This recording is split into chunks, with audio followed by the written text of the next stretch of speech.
saatnya seseorang menjalankan suatu bisnis, bisnis tersebut pastinya menggunakan jaringan. Hal itu diperlukan untuk berkomunikasi dengan cepat kepada pelanggan, pemasok, dan karyawan. Sekitar tahun 1990, sudah ada bisnis yang menggunakan sistem pos atau sistem yang menggunakan telepon dengan suara untuk berkomunikasi. Namun, pada saat ini kita lebih banyak menggunakan komputer, email, dan internet, pelatihan jaringan, dan komunikasi. Perusahaan yang ada di masa lalu sudah menggunakan dua jenis jaringan yang berbeda, yaitu jaringan telepon dan jaringan komputer. Jaringan telepon secara historis menangani komunikasi suara yang dibangun oleh perusahaan telepon sepanjang abad ke-20 menggunakan teknologi transmisi suara. Sedangkan jaringan komputer menangani lalu lintas data yang dibangun oleh perusahaan komputer yang bertujuan untuk mengirimkan data atau komputer di lokasi yang berbeda. Jaringan komputer telah diperluas untuk mencakup telepon, internet, dan layanan video terbatas. Semakin banyak suara, semakin banyak video, dan komunikasi data. Ini didasarkan pada teknologi internet. Jaringan komunikasi suara dan data pun menjadi lebih cepat, lebih portable, dan lebih murah. Apa itu jaringan komputer? Jika kita ingin menghubungkan komputer satu dengan komputer lainnya di suatu perusahaan, kita memerlukan adanya jaringan komputer. Dalam bentuknya yang paling sederhana, jaringan terdiri dari dua atau lebih komputer yang terhubung. Gambar di samping adalah ilustrasi dari komponen perangkat keras, perangkat lunak, dan transmisi utama yang digunakan dalam jaringan sederhana, seperti komputer klien dan komputer khusus. Pedoman teknologi jaringan digital. Jaringan digital kontemporer dan internet didasarkan pada tiga teknologi utama, yaitu 1.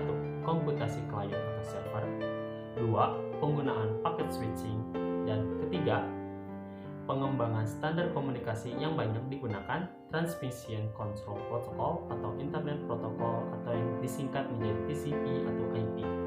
Itu berfungsi untuk menghubungkan jaringan dan komputer yang berbeda. Jaringan komunikasi.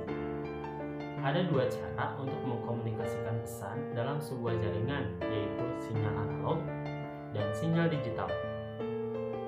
Sinyal analog diwakili oleh bentuk gelombang kontinu yang melewati media komunikasi dan telah digunakan untuk komunikasi suara. Contoh dari perangkat analog ini adalah gagang telepon, speaker di komputer, ataupun di earphone. Sedangkan sinyal digital adalah bentuk gelombang biner diskrit yang bukan bentuk gelombang kontinu. Komputer menggunakan sinyal digital dan memerlukan modem untuk mengubah sinyal digital menjadi sinyal analog yang dapat dikirim melalui telepon, saluran kabel, dan media nirkabel yang menggunakan sinyal analog. Jenis jaringan. 1. Jaringan lokal atau LAN.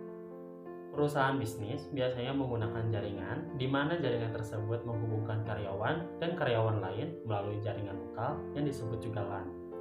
Nah, jaringan ini dirancang untuk menghubungkan komputer pribadi dan perangkat digital lainnya dalam radius sekitar 500 meter.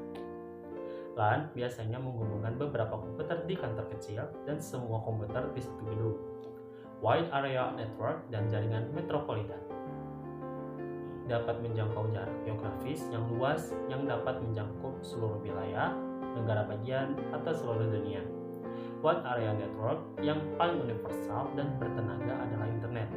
Komputer akan terhubung ke Wide Area Network melalui jaringan publik seperti sistem telepon, sistem kabel pribadi, melalui jalur sewa atau satelit. Jaringan area metropolitan atau MAN adalah jaringan yang membentang di wilayah metropolitan. Biasanya terdapat di daerah kota dan pinggiran kota utamanya. Lingkup geografis dari MAN itu sendiri berada di antara WAN dan LAN. Media transmisi fisik. Jaringan menggunakan jenis media transmisi fisik diantaranya 1. Kabel twist yang terdiri dari helai kawat tembaga yang dipelintir, berpasangan, dan merupakan media transmisi jenis yang lebih tua. 2. Kabel koaksial yang terdiri dari kabel kawat tembaga berisolasi tebal dan dapat mentransmisikan volume data yang lebih besar daripada kawat memutar. Kabel ini biasanya digunakan oleh TV kabel. 3. Serat optik dan terdiri dari helai benang dari serat kaca bening yang masing-masing tebalnya seperti rambut manusia. Kabel ini jauh lebih cepat, lebih ringan, dan lebih tahan lama sehingga sangat sesuai untuk sistem yang memerlukan transfer data dalam jumlah besar. 4. Media transmisi nirkabel. Transmisi nirkabel didasarkan pada sinyal radio dari berbagai frekuensi. Ada 3 jenis jaringan nirkabel yang digunakan oleh komputer, microwave, seluler, dan wifi. Masing-masing transmisi fisik tersebut memiliki kelebihan dan keterbatasannya masing-masing. Berbagai kecepatan dimungkinkan untuk media tertentu tergantung pada konfigurasi perangkat lunak dan perangkat keras.